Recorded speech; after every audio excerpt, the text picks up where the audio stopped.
Welcome back to another episode of Rock Boys Football, continuing our deep dive into this Oregon Ducks program, heading into spring practice, fall camp, in the 2024 season. Last week, we took a look at that Oregon offensive line. This week, we have the Oregon defensive line. I'm tapping Dill, a unit that I've been extremely vocal about. Extremely excited about what this unit can be in 2024. You look at some of the guys they have coming back, some of the guys that they have coming into this program in the 2024 class, a ton of young talent on this Oregon defensive line. And I'll say this, not a coach in the country I trust more to develop those guys up front on the defensive line than Dan Lanning and this coaching staff. Really excited about what this unit can be in 2024. Want to do two things. One, go back and talk about what we saw from rewatching some of the film from this Oregon defensive line in 2023, and then talk about who the young studs are coming up in this 2024 year that are going to be difference makers for this Oregon team on the defensive line. Before we get into it, as always, just want to say thank you to you guys and a special shout out to the Oregon Duck fans. I mean, the amount of support you guys have shown the boys, it means the world. Cannot thank you guys enough. All the nice comments that you guys shared with us in the comment section. If y'all do enjoy the content,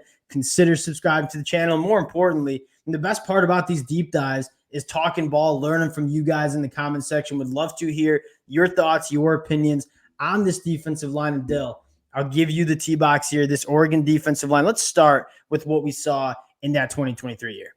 The encouraging thing you saw from 2023 is they got a lot better from 2022. In 2022, I thought they really struggled, really weak against the pass.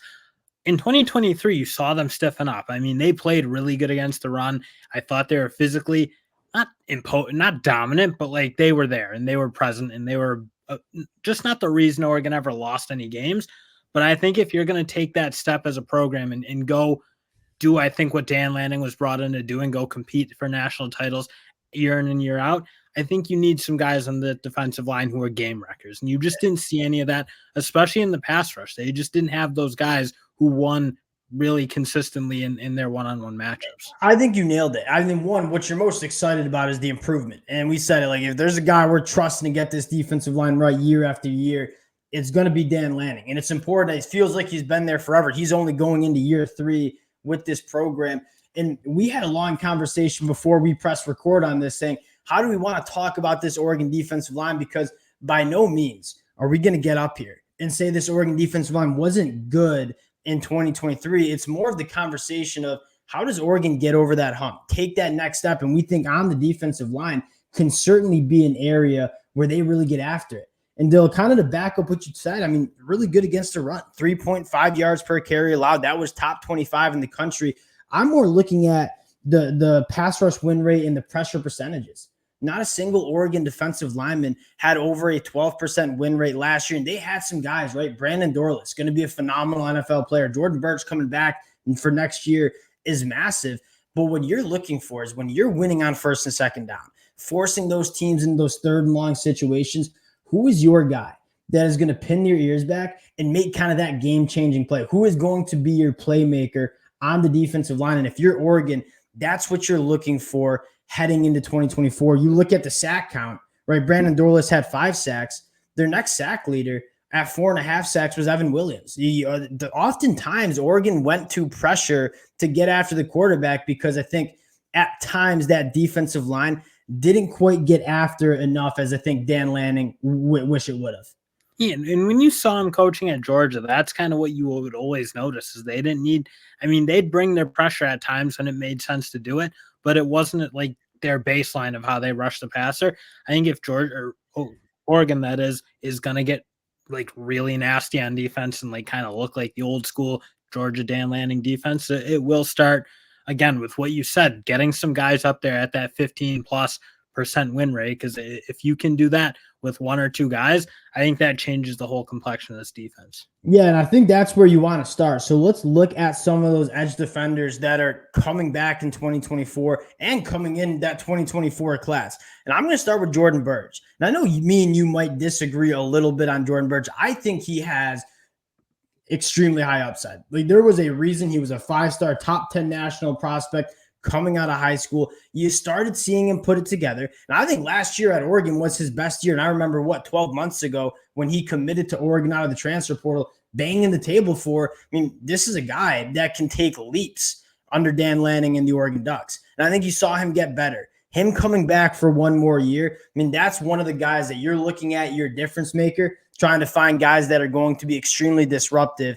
I'm going to start with the veteran Jordan Burch there. And I love Jordan Burch, and especially at the run game. I think he's really good against that. He makes a lot of plays, makes a lot of tackles. I think if you're looking for just pure upside in the pass rush, I think I'll give two names. I think Amarian Winston and I think Blake Purchase. Those are the two guys I want to see take massive jumps. And again, Mateo Uzal, I thought as a true freshman, he looked really, really good. He's a grown man. Big physical, but in terms of pure like smooth mover on that edge, I think those two guys are guys I'm looking for just to be, again, those guys who, whether they play every down or not, when they come in to rush the passer, they come in and really do it. I think Winston really showed some promise. You love the look of him. Looks like an NFL player. I think Blake Purchase kind of similar. Really good athlete, really smooth, really dynamic.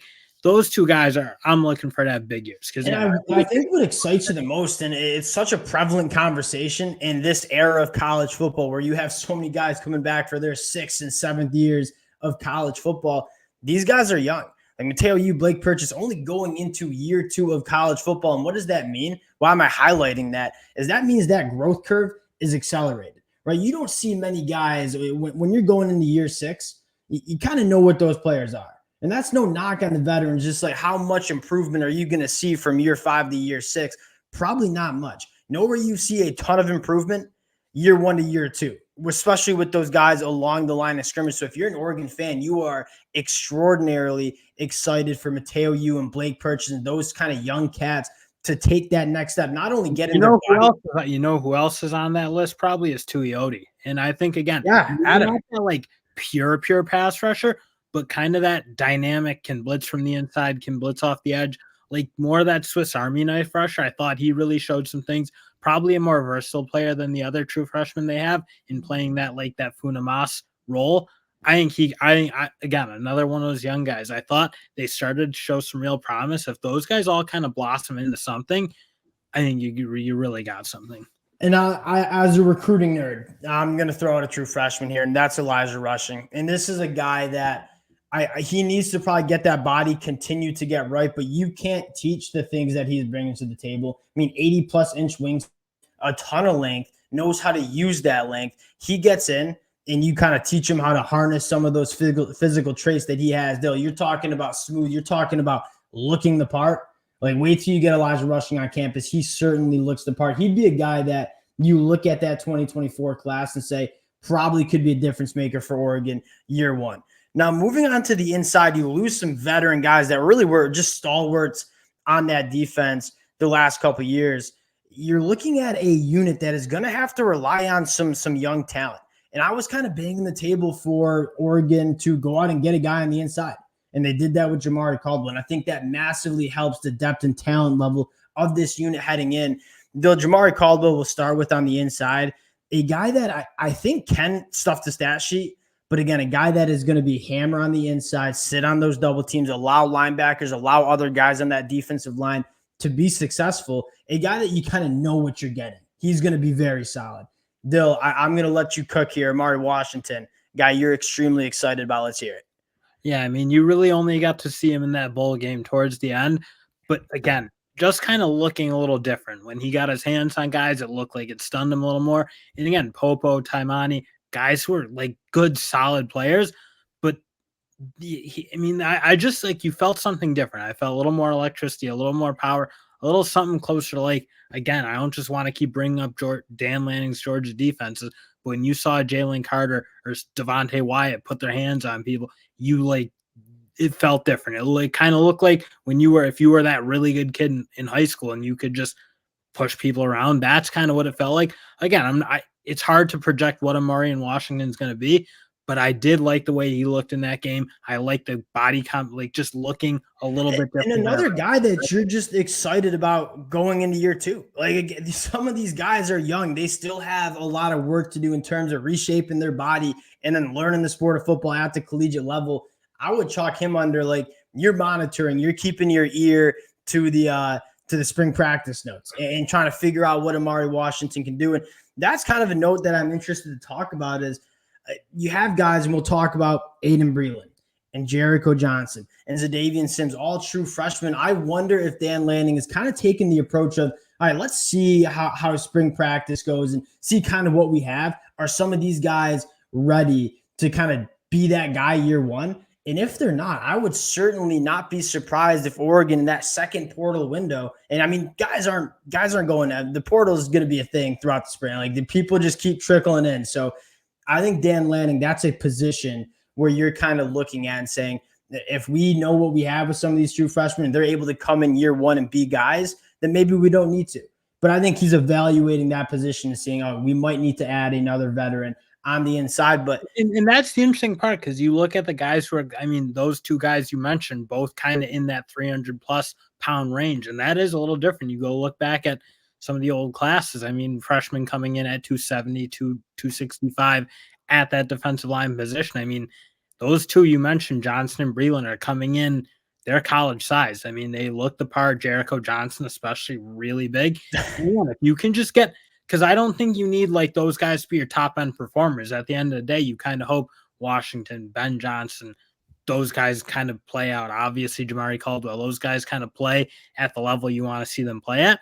But again, if you can sprinkle in a little bit of depth with those freshmen, you're right. Why go into the portal when you have freshmen who probably be as good as like kind of some of those guys you'll be looking at? And I'll say, I mean, like, the Oregon fans have been rocking with the boys for a while, and we've broken down both Aiden Breland and Jericho Johnson's commitment.